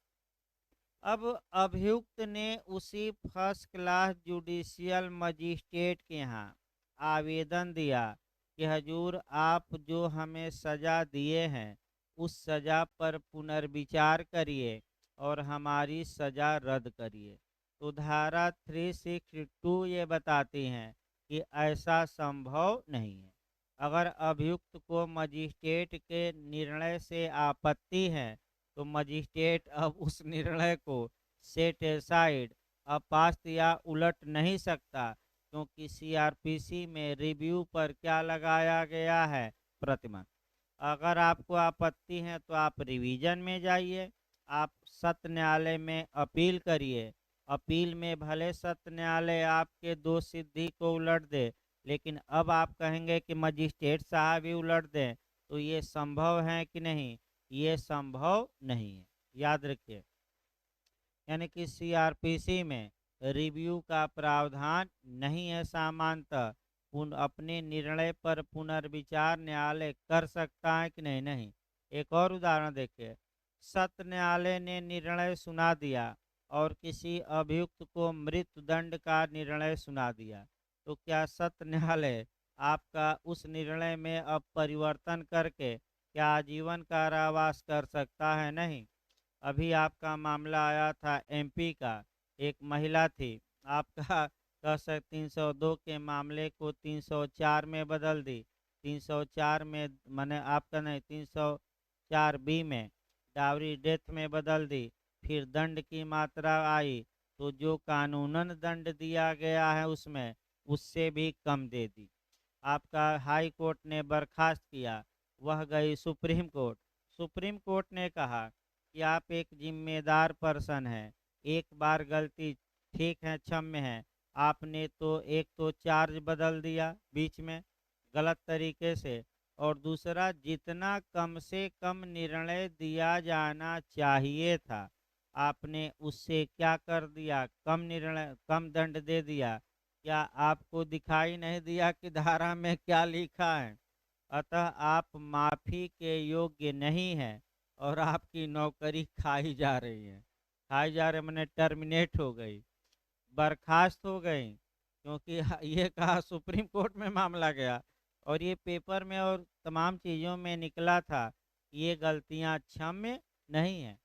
इसका मतलब ये हुआ कि अगर कोई न्यायाधीश या मजिस्ट्रेट निर्णय सुनाया है आपराधिक मामला में, तो वही न्यायाधीश अब उस पर नज़रसानी या पुनर्विलोकन या पुनर्विचार कर सकता है कि नहीं?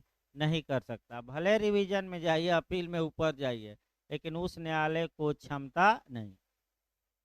अब एचजीएस का क्वेश्चन है ये जो बना था, देखिए 482 आपको देखना है, ये तो 362। 482 ये कहती हैं कि उच्च न्यायालय में सहज शक्ति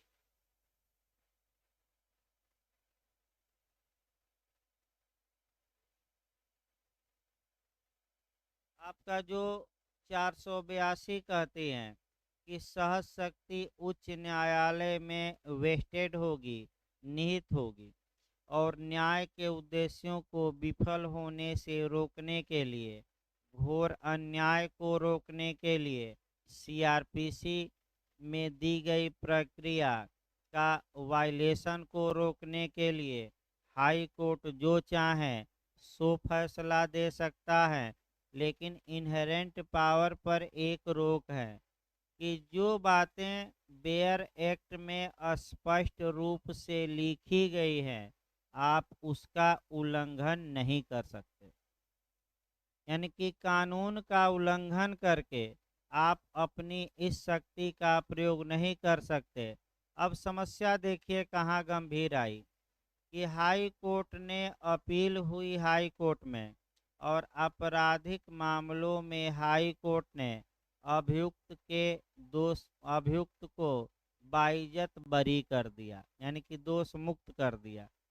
फिर हाई कोर्ट ने क्या किया कि वही मामला खुद सुना और हाई कोर्ट ने अपने ही निर्णय को पलट दिया।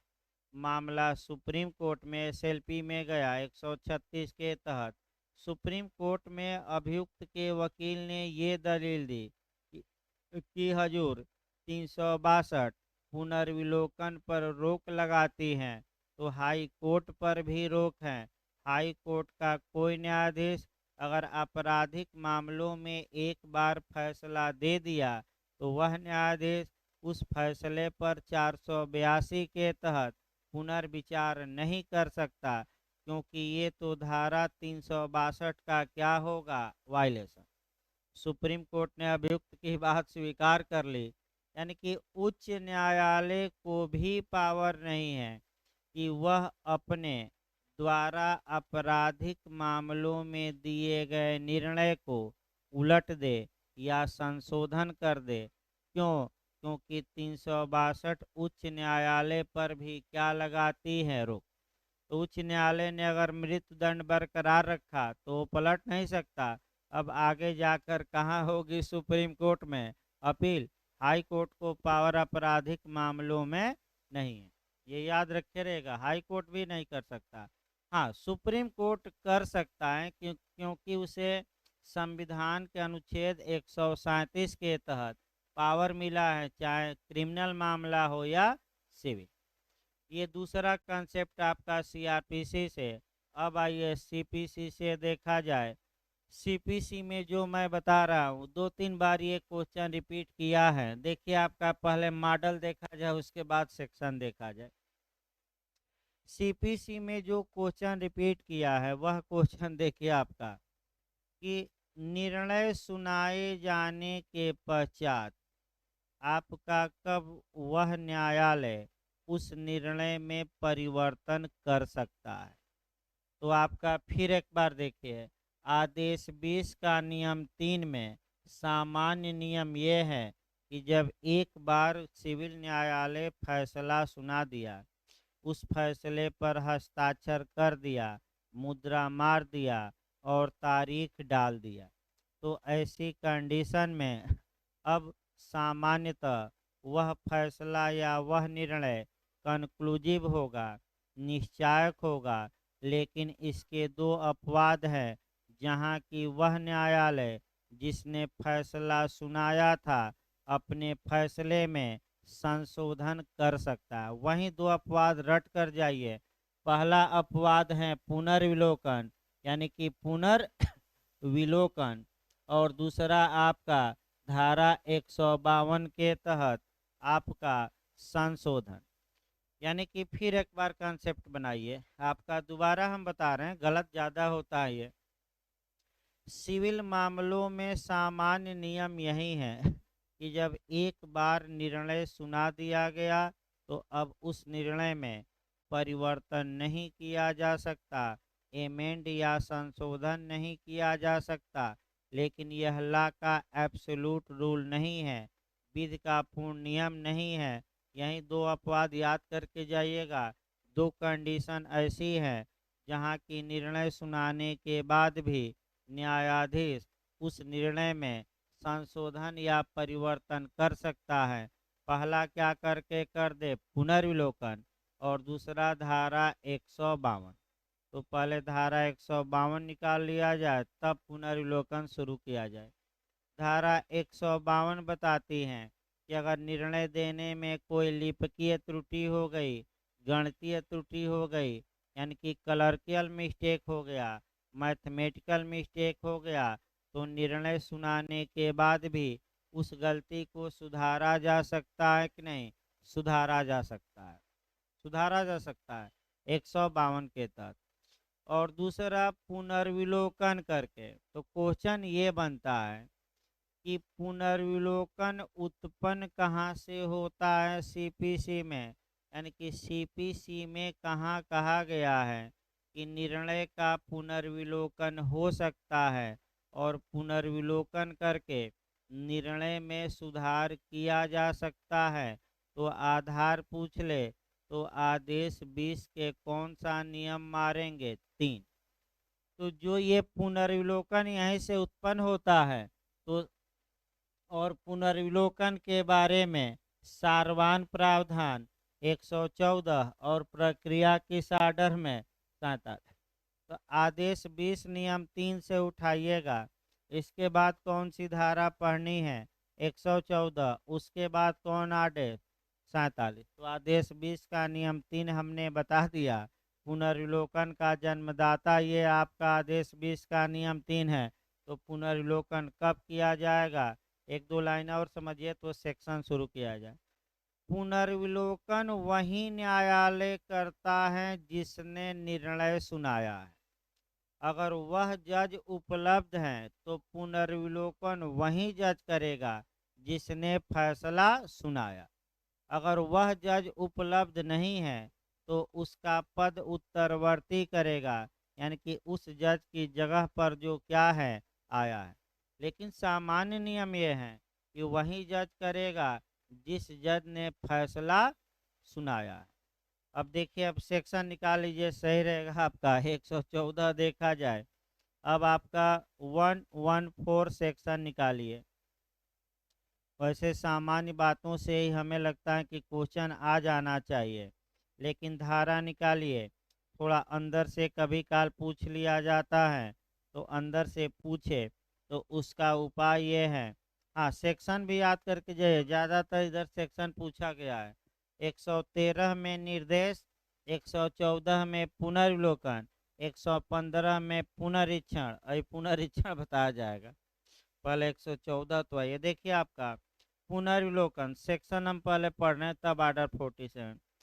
पूर्वोक्त के अधीन रहते हुए कोई व्यक्ति जो, अब देखिए 3 आपका कह सकते हैं व्यू है। पुनर्विलोकन कब कराया जा सकेगा, इसके लिए 3 पॉइंट दिए गए हैं। पहला पॉइंट है कि किसी ऐसी डिक्री या आदेश से जिसकी इस संहिता द्वारा अपील अनुज्ञात है किंतु जिसकी कोई अपील नहीं की गई है।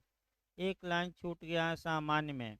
पुनर्विलोकन के लिए आवेदन का समय पूछा जाता है, 30 दिन है। कहीं लिख लीजिए तो अलग से लिखिए। पुनर्विलोकन के लिए टाइम कितना है? पुनर्विलोकन के लिए समय सीमा पूछी जाती है 30 दिन। निर्णय के कितने दिन के अंदर? सामान्यतः 30 दिन। इसी के साथ एक और कहीं कोरिलेट कर लीजिए।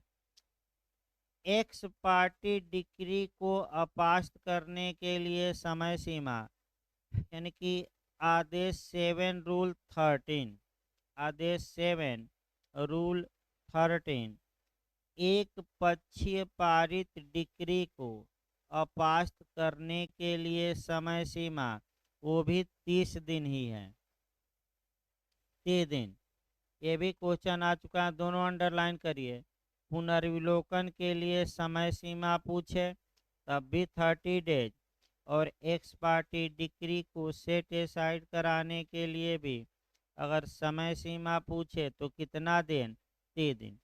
देखिए पहला खंड, अब देखिए, किसी ऐसी डिक्री या आदेश से जिसकी इस संहिता द्वारा अपील अनुज्ञात है किंतु जिसकी कोई अपील नहीं की गई है। अर्थात इसका मतलब निचले न्यायालय ने कोई डिक्री पारित की या कोई आदेश दिया, उस डिक्री या आदेश की पक्षकार प्रथम अपील कर सकते थे, लेकिन अपील नहीं किए। तो अपील नहीं किए तो एक विकल्प उनके पास है कि उसी न्यायालय में 30 दिन के अंदर एक आवेदन दे दें कि हजूर आप अपने किए पर पुनर्विचार करिए, यानी कि जो फैसला आपने दिया है उस फैसले पर एक बार क्या करिए, पुनर्विचार। आपके फैसले में ही त्रुटि है, आप पुनर्विचार करके अपने ही फैसले को उलट दीजिए या रद्द कर दीजिए। तो पहला आधार क्या हुआ, कब आपका रिव्यू कराया जा सकता है? तो जहां डिक्री या आदेश की अपील ऊपर हो सकती है कानूनन, लेकिन अपील की गई है कि नहीं की गई, नहीं की गई, वहां क्या कराया जा सकता है, रिव्यू। दूसरा देखिए, किसी ऐसी डिक्री या आदेश से जिसकी इस संहिता द्वारा अपील अनुज्ञात नहीं है, परमिट ही नहीं है। दूसरा भी महत्वपूर्ण है, निचले न्यायालय ने माने न्यायालय ने सिविल मामलों में कोई डिक्री पारित की है, कोई आदेश दिया है और वह डिक्री या आदेश ऐसा है जिसकी अपील संभव ही नहीं है, यानी कि कानून उसकी अपील पर क्या लगा देता है, रोक। जैसे समझौते की डिक्री, अगर समझौते के आधार पर डिक्री पारित की गई है तो क्या मैं बताया था प्रथम अपील होगी कि नहीं, सामान्यतः नहीं होगी। तो उपाय क्या है, जब कानूनन अपील हो ही नहीं सकती तो वहाँ एक उपाय आपका 114 देती है, क्या करा लीजिए, पुनर्विलोकन। यानी कि क्या, फिर एक बार देखिए, अगर कोई डिक्री या आदेश पारित किया गया है और उसकी अपील संभव नहीं है तो आपके पास एक विकल्प है कि उसका उसी न्यायालय में क्या करवा सकते हैं, निर्णय के बाद पुनर्विलोकन। तीसरा देखिए, ऐसे विनिश्चय से जो लघुवाद के निर्देश पर किया गया है, इसका मतलब ये हुआ कि लघुवाद न्यायालय ने, खफीफा न्यायालय ने, अर्थात स्मॉल काजेज कोर्ट ने आपका हाई कोर्ट को निर्देशित किया मामला। हाई कोर्ट ने लघुवाद न्यायालय को आदेश 46 के तहत राय दी और उस राय के आधार पर लघुवाद न्यायालय ने फैसला सुनाया है। तो क्या ऐसी कंडीशन में लघुवाद न्यायालय से ये डिमांड की जा सकती है कि नहीं कि हजूर आप अपने फैसले पर एक बार पुनर्विचार करिए, यानी कि एक बार पुनर्विचार करिए, मतलब ये हुआ कि एक बार फिर से आप अपने निर्णय को देखिए और आपके निर्णय में गलती है और आप ही इस निर्णय को क्या करिए, सुधारिए।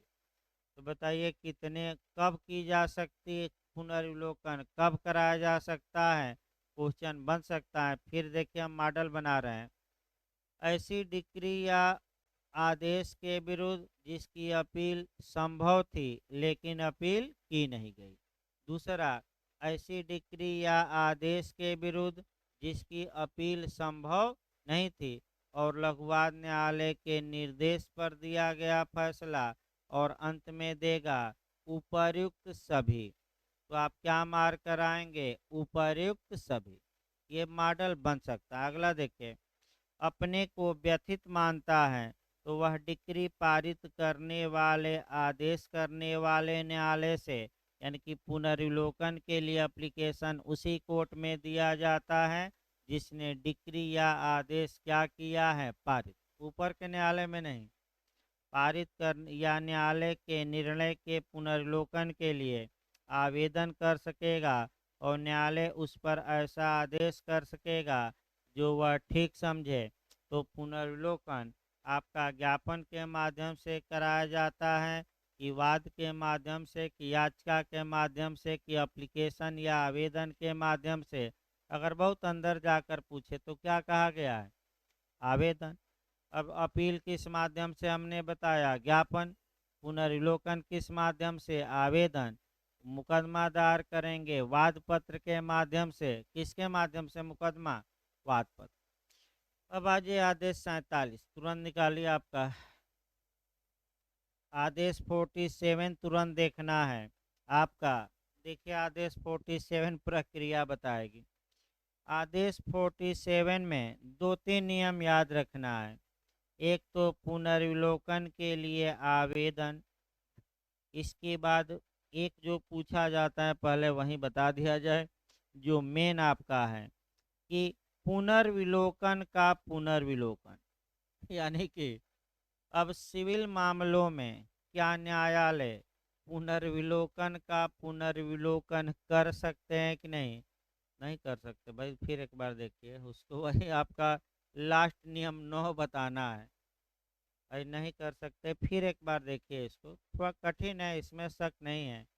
इसको फिर एक बार देखिए। एक जगह मैं सारी बातें अब एकत्र करवा दे रहा हूँ ताकि गलती न हो। अभी एकत्र करवा रहा हूँ। देखिए आपका पहले सुप्रीम कोर्ट से शुरू किया जाए। जहाँ तक उच्चतम न्यायालय की बात है, उच्चतम न्यायालय ने अशोक हुर्रा बनाम अशोक रूपा हुर्रा के वाद में ये कहा कि उच्चतम न्यायालय अपने द्वारा दिए गए निर्णय के पुनर्विलोकन का पुनर्विलोकन कर सकता है। यानी कि एक बार पुनर्विलोकन किया, उसके बाद दोबारा भी पुनर्विलोकन कर सकता है। ये किस केस में आया? रट कर जाइएगा। तो अशोक हुर्रा। और अनुच्छेद कौन माना सुप्रीम कोर्ट ने? 142। अब आइए आपका सीआरपीसी। पहली बार ही पुनर्विलोकन नहीं होगा क्रिमिनल मामलों में, क्योंकि सीआरपीसी की धारा 362 स्पष्ट रूप से पुनर्विलोकन पर क्या लगाती है? रोक। सिविल मामलों में पुनर्विलोकन हो सकता है, तो अब एक बार कराएंगे कि 2 बार कि 3 बार, ये समस्या आ गई। तो आदेश 47 का नियम 9 गौर करिए। आदेश 47 का नियम 9 देखिए। लास्ट नियम, पुनर्विलोकन के आवेदन पर किए गए आदेश के या पुनर्विलोकन में पारित डिक्री या किए गए आदेश के पुनर्विलोकन के लिए कोई भी आवेदन ग्रहण नहीं किया जाएगा। तो इसका मतलब ये हुआ कि क्या सिविल मामलों में पुनर्विलोकन का पुनर्विलोकन हो सकता है कि नहीं? नहीं, क्योंकि एक ही बार आप पुनर्विलोकन कराएंगे, उसके बाद दोबारा पुनर्विलोकन के लिए आवेदन देंगे कि नहीं? नहीं देंगे। ये काम केवल सुप्रीम कोर्ट ही कर सकता है। सिविल मामलों में किसी न्यायालय को पावर नहीं है। तो बताइए, पुनर्विलोकन का पुनर्विलोकन हो सकता है? नहीं हो सकता।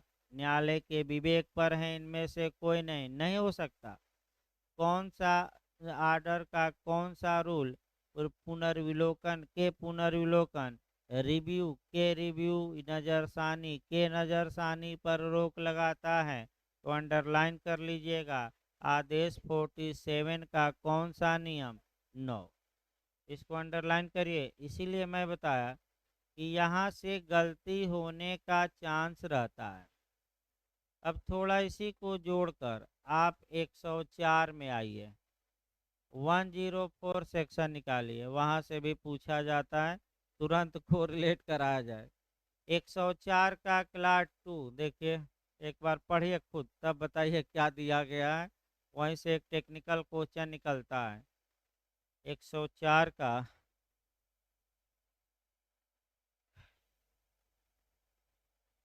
फिर एक बार देखिए कॉन्सेप्ट आपका।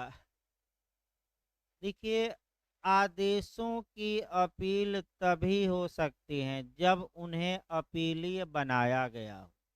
104 के क्लाज 1 में कुछ आदेश अभी बताना है, आपका बताया नहीं गया है।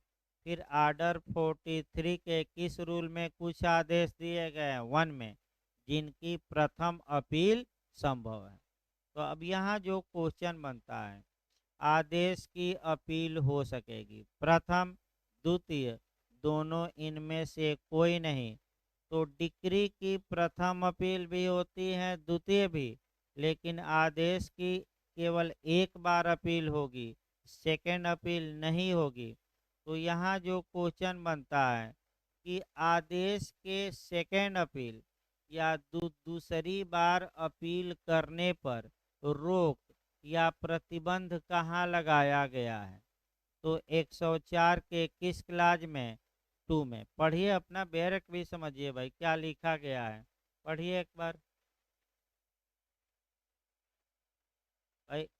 आप एक बार पढ़कर उसका भावार्थ निकालिए, खुद भी थोड़ा जानिए, ये नहीं कि आपका हमेशा दूसरे के सहारे पर न रहिए। मैं फिर बता दूं, जीवन में आपका हमेशा माँ बाप काम नहीं करेंगे। कुछ तो अपने पैरों पर खड़ा होइए कि ये सोच रहे हैं कि हर एक चीज़ सर ही बता दें। तो आप किसके लिए हैं, क्या कोदो बोने के लिए कि प्याज छीलने के लिए। आपका भी तो कर्तव्य है कि जाकर कुछ पढ़ें कि हर एक चीज़ सर ही बता देंगे। इसका मतलब ये हुआ कि जैसे कि आपका भारत है, अगर भारत यही सोच ले कि हम कुछ नहीं बनाएंगे हथियार, विदेशों से खरीद लेंगे, तब तो भारत का हाल भी यूक्रेन जैसे हो जाता। लेकिन भारत ने ये माना है कि हम खुद बनाएंगे भी और विदेशों से राफेल इत्यादि क्या करेंगे, खरीदेंगे भी। याद रखिए, यहीं राफेल आ गया तो आपका देख ही रहे हैं, आपका आसपास के देश आंख उठाकर जल्दी नहीं देख रहे हैं, क्योंकि बहुत ज़्यादा रेंज है। सटीक निशाना बैठे बैठे भारत में ही लग जाएगा, यानी कि सर्जिकल स्ट्राइक करने की जाकर आवश्यकता नहीं है। भारत में उड़ान भरा जाए, यहीं से मिसाइल क्या किया जाए। और अभी आपका जो अमेरिका के विदेश मंत्री थे, आपका किताब भी लिखे हैं कि पाकिस्तान एटम बम चलाने के लिए तैयार था एकदम। और फिर लिखे हैं कि भारत भी 9 मिसाइलें इधर क्या किया था, पाकिस्तान की ओर तैनात। अगर हम नहीं रोकते तो एटम बम दोनों की ओर से क्या हो जाता, फूट ही जाता। तो पाकिस्तान वाले भी खुश हैं कि भाई पाकिस्तान में भी क्षमता है कि वो जो पाव पाव का एटम बम है क्या करेगा भारत पर जब चाहे तब क्या करेगा, फोड़ देगा। भारत से ज़्यादा खुश कौन है, पाकिस्तान वाले। क्योंकि भारत में ओपन ही नहीं हुआ कि कितनी मिसाइलें दागी गई और अभिनंदन कैसे छूटे, ये आज तक सरकार बताई नहीं, बताएगी भी नहीं। आगे देखिए, तो आपका दो तीन को रिलेट करिएगा। आपका एक 104 का कौन सा क्लास पूछा गया है, 2। और आदेश 47 का नियम 9 याद रखिए, पुनर्विलोकन का पुनर्विलोकन हो सकता है कि नहीं, नहीं। और आदेश की सेकंड अपील हो सकती है कि नहीं। तो किसकी सेकंड अपील होगी, डिक्री की। देखिए आपका आदेश 47 आपका, कम से कम ये तो समाप्त किया जाए तब आपका 10 मिनट का ब्रेक दे के एविडेंस चला जाएगा। संविधान अभी 1 या 2 दिन हमें लगता है कि लग जाएगा, क्योंकि संविधान चलेगा तो पहले पीरियड में लगाएंगे।